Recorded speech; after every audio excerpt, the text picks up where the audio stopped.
आज हम बात करेंगे एक ऐसे टॉपिक पे जो बहुत सारे लोगों को बार बार कंफ्यूज करता है।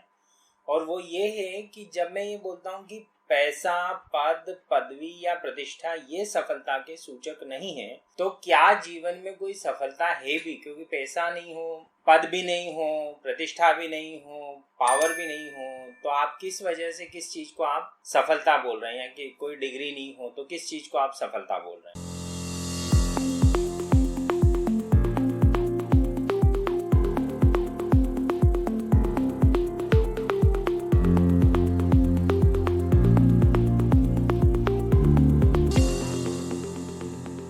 भारतीय दर्शन में सफलता जैसी कोई चीज के लिए बहुत ज्यादा प्रयास करते हुए हमारा दर्शन नहीं मिलता है। यानी भारत में बहुत सारा साहित्य लिखा गया, बहुत सारा दर्शन पे लिखा गया, सबसे रिच दर्शन है पूरी दुनिया का। उसके बाद भी यदि आप ध्यान से देखें तो भारत में सफलताओं पे, सेल्फ हेल्प पे, सक्सेस पे बहुत ज्यादा किताबें आपको प्राचीन दर्शन में मिलती ही नहीं है। ये सफलता का सारा जो राइटअप है, सारी जो किताबें लिखी गई हैं, सारा जो साहित्य जनरेट हुआ है, ये वेस्टर्न कंसेप्ट से जनरेट हुआ है। हमारे यहाँ सक्सेस के पीछे कभी कोई भागा ही नहीं। राम के जीवन की सफलता क्या है? कुछ नहीं। कृष्ण के जीवन की सफलता क्या है? कुछ नहीं। तो क्या जीवन में कोई सफलता नहीं है? पूरा जीवन इतना सफल रहा उन लोगों का कि आज सदियों बाद भी, आज हजारों साल बाद भी हम उनके बारे में बातें करते हैं। तो ऐसा क्या है कि राम और कृष्ण जैसे हमारे जो आराध्य हैं, हमारे जो आदर्श हैं, उन्होंने सफलता के लिए वैसा काम नहीं किया कि उनको कोई बहुत बड़ा पद चाहिए, बहुत बड़ी प्रतिष्ठा चाहिए, बहुत बड़ी पदवी चाहिए। जैसे राम ने विश्व की सबसे रिच राज्य को, लंका को जीतने के बाद विभीषण को दान दे दी, सुग्रीव को पूरी किष्किंधा दे दी, जो वानरों का और यतियों का पूरा एक विश्व का सबसे बड़ा साम्राज्य था।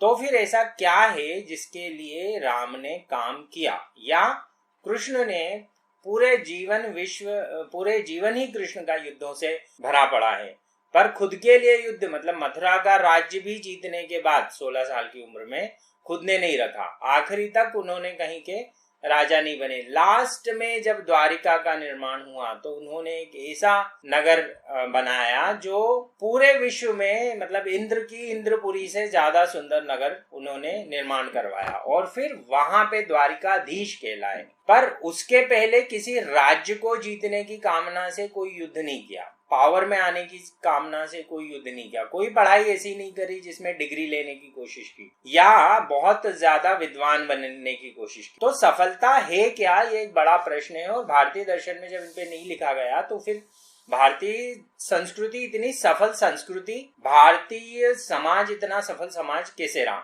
उसका मूल कारण आज हम इस वीडियो में समझते हैं। तो सबसे इंपॉर्टेंट बात ये ध्यान रखिए कि धर्ममय होकर ही कोई व्यक्ति सफल या असफल माना गया है भारतीय दर्शन। धर्मस्थ यदि हैं आप तो आप सफल हैं। आपका हर निर्णय धर्म के लिए है तो आप सफल हैं। तो जीवन में हमारे यहाँ धन कमाने के लिए कर्म नहीं किया गया, धर्म कमाने के लिए कर्म किया जाए, यह माना जाता है। तो आप भी यदि अपने जीवन में धर्म कमाने के लिए कर्म करेंगे तो आपकी वो प्रतिष्ठा स्थापित होगी जो हमारे आदर्शों की स्थापित है। जैसे धर्म कमाने के लिए महाराणा प्रताप ने अकबर से युद्ध किया। धर्म कमाने का ज्यादा सरल रास्ता उनके जीवन में ये था कि वो अकबर की बात मान सिंह जैसे मान लेते। पर आज आप मान सिंह की प्रतिष्ठा नहीं मानते, आज आप मान सिंह को सफल नहीं मानते, आज आप महाराणा प्रताप की पूजा करते हैं या महाराणा प्रताप को अपना आदर्श मानते हैं। तो समाज में यदि आदर्श स्थापित करना हो, जीवन में यदि ऐसा कोई काम करना हो कि सदियों सदियों तक आपका नाम लिया जाए, तो आपको धर्म स्थित होकर काम करना पड़ेगा, धर्मस्थ होकर काम करना पड़ेगा। और धर्म कमाने के लिए कर्म करें, धन कमाने के लिए नहीं। ये एक बहुत महत्वपूर्ण बात हमको समझनी पड़ती है। आई होप ये समझ आपके काम आएगी, और अगर हम ये समझ पाए तो हमारी सफलता की पूरी परिभाषा ही विश्व की बदल जाएगी। आज विश्व को सबसे ज्यादा जरूरत इस बात की है कि सफलता की सही परिभाषा स्थापित हो। और सफलता की सही परिभाषा ये है कि कर्म धर्म को कमाने के लिए किया जाए, धन को नहीं। ये तीसरी बात, इस बात को मैं रिपीट ही इसलिए कर रहा हूं ताकि हमको ये सेंटेंस याद हो जाए कि कर्म धर्म के लिए, धर्म कमाने के लिए होता है, धन कमाने के लिए नहीं। यदि आप कर्म धन कमाने के लिए करेंगे तो वह धर्म युक्त ही हो जाएगा, आज नहीं तो कल। तो सफलता पैसा, पद, पदवी और प्रतिष्ठा नहीं है, धर्म प्राणित होना सफलता है। आपका जीवन कितना धर्ममय है, यह सफलता है भारतीय दर्शन की दृष्टि से। धन्यवाद। That's it from my side. Thank you. Vikas Singh.